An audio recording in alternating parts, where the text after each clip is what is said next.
ስጋዬን የበላ ደሜን የጠጣ የዘላለም ሕይወት አለው ብሎ ራሱን ሰጠን። በክርስቶስ በኩል ያለው የጽድቅ አፈጻጸም የእኛን ባህሪ በአዲስ ኪዳን ውስጥ ያማረ የተዋበ እንዲሆን በመለኮታዊ ግርማው ዋጀንና ስጋዬን ብሉ ግርማ ሞገስ ታገኛላችሁ አለ።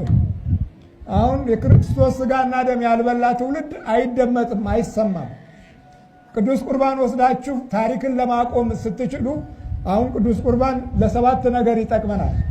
አንደኛው ትውልድን ለመባረክ ትውልዴን ባርክልን ብላችሁ ስጋው ደሙ ስትወስዱ ትውልዱ ይባረካል። ሁለተኛው ለሀገርን አቁምልን ከጠላት ጠብቅ ብለን ቅዱስ ቁርባን ስንወስድ እግዚአብሔር ለሀገሪቱ ኃላፊ ይሆናል።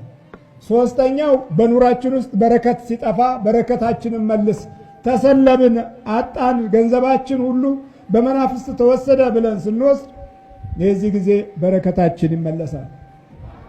አራተኛው እድላችን ሲመክን እድላችን ምክን ይልብናል። ወይ ጎረቤቶቻችን ያመክኑታል፣ ወይ ቤተሰባችን በጣዖት ውስጥ ያሉ ናቸው፣ ሰይጣን ያመክነዋል፣ ዛሬ ያመክነዋል። ጌታዬ ወይ እድሌ መክኗልና እድሌን መልስልኝ፣ የእድሌ ባለቤት ልሁን፣ ራሴ ጠፍቻለሁ፣ ውስጤ ጠፍቷል ብለን ቅዱስ ቁርባን ስንወስድ የዚህ ጊዜ እድላችን ይመለሳል።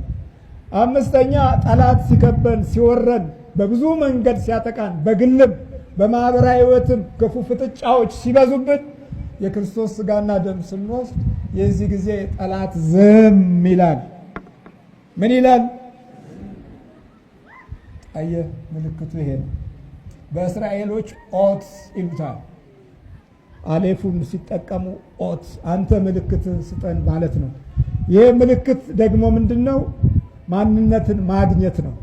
ማንነትህ እየጠፋ የምትኖረው ኑሮ ሁሉ ግብ የለውም፣ ዓላማ የለውም። ማንነታቸው የጠፋቸው ሰዎች መሪዎች ሲሆኑ እንዲህ ተዝረክርከን ብልሽት ሽት ነው የምንለው። ትርፋችን ስድብ እንጂ ጸጋና ሞገስ አይደለም። ትርፋችን ውርደት እንጂ እንከንና ጥፋት እንጂ በጎነት የለም። የጽድቅ ጌታ ኢየሱስ ክርስቶስ ለዚህ መጣልን። ሌላው ደግሞ ስድስተኛው ቅዱስ ቁርባን ስንወስድ ስድስተኛው ጎረቤቶቻችን ወይም ደግሞ ቤተሰባችን ወይም ሌላው ጉስቁልና ውስጥ ሲወድቅ ጌታ ሆይ እባክህ እየጎሰቆለ ነውና ከድህነት ጉስቁልና ታደገው ብለን ለሌላው ቅዱስ ቁርባን እንወስዳለን። ለማ ለሌላው ለመሪውም ጭምር። መሪው ሕሊና አጥቷልና እባክህ ግፈኛ ሆኗል፣ አጥፊ ሆኗል፣ ሐሰተኛ ሆኗል፣ ሴረኛ ሆኗል መሪው፣ እባክህ ለመሪውም ሕሊና ስጥ። ዝም ብለን ብቻ አስቀድሰን መሄዳችን በረከትን አላመጣልንም። እግዚአብሔር ለኢያሱ ሲነግረው ነገ በመካከላችሁ ድንቅ ነገር እግዚአብሔር ያደርጋልና ዛሬ ተቀደሱ ነበር ያላቸው። ለመሪውም ለጎረቤቱም ጠማማ ለሚያስቡትም ዓይናቸውም ሆነ ሕሊናቸው ቡዳ ለሆኑትም ቅዱስ ቁርባን ስትወስዱ ሕይወታቸው ከእናንተ ላይ አያርፍም። መተተኛውም፣ ሟርተኛውም፣ አስማተኛውም፣ ጠንቋዩም፣ በየመንደሩ ያለ ቃልቻውም ዝም ይላል። ሌላው ሰባተኛው ቀጣዩን ትውልድ ለ400 ዓመት የሚሆን ለ300 ዓመት እድሉን ማየት እንድትችሉ ነው። እየሰማችሁ ነው። አብርሃም ለ400 ዓመት አየና ወይኔ ብሎ አለቀሰ። 400 ዓመት ባርነት ውስጥ የኔ ዘር ይወድቃል አለው። አዎ የጨለማው ጊዜ አለና ያንን ጊዜ የሚያልፉት ከባርነት በኋላ ኃያልነት አለ አለው። ይሄንን ተስፋ አደረገ። ከባርነት በኋላ ኃያልነት አለ።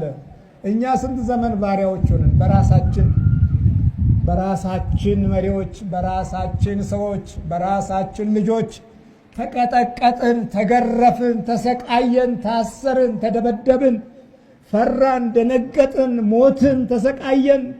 በየጫካው በየጥሻው ተጣልን፣ ወደቅን፣ ተቀበርን። ስንት ዘመን ያ እንደ ወገን መሆኑ ቀርቶ እንደ ጠላት ወገን እየተቆጠረ የትም ቦታ ሲጣል ይሄ ጽድቅ ነው። ይሄ ነው ክርስትናችን። የክርስትናችን ዋጋ ከዲያብሎስ ጋር እንዲተሳስረን መኖር ነው። እንግዳ የሚሆንብን ነገር የሆነው አሁን ይሄ ነው። ስለዚህ ለትውልድ ውስጥ አሻግሮ ማየት የጾም ሚስጥር እንግዲህ ይሄ ነው። ሜም 40 ቁጥር ናት። ሙሴ 40 ቀን ጾመ፣ ታቦተ ጽዮንን ተቀበለ። 40 ቀን ጾመ። መድኃኒታችን ኢየሱስ ክርስቶስ 40 ቀን ጾመ። ሜም 40 ቁጥር ናት። 40 ቀን ጾመ። የዲያብሎስን ሰራዊት ጸጥ አደረገው፣ አሸነፈው። በ40ኛው ቀን ወደ ሰማይ ከፍ ከፍ ብሎ አረገ። በ50ኛው ቀን መንፈስ ቅዱስን ላከልን። ሜም ነው። እሱም መሺህ የተቀባ ንጉሥ ማለት ነው። ስለዚህ ከስሞቹ ጋር ያሉት ፊደላቶች ክብራቸውና ሞገሳቸው በእግዚአብሔር ዘንድ የተጠበቀ ነው። በመሆኑም ጸዴ ዛሬ ጾም የምንለው በዚህ ኃይል ውስጥ ነው።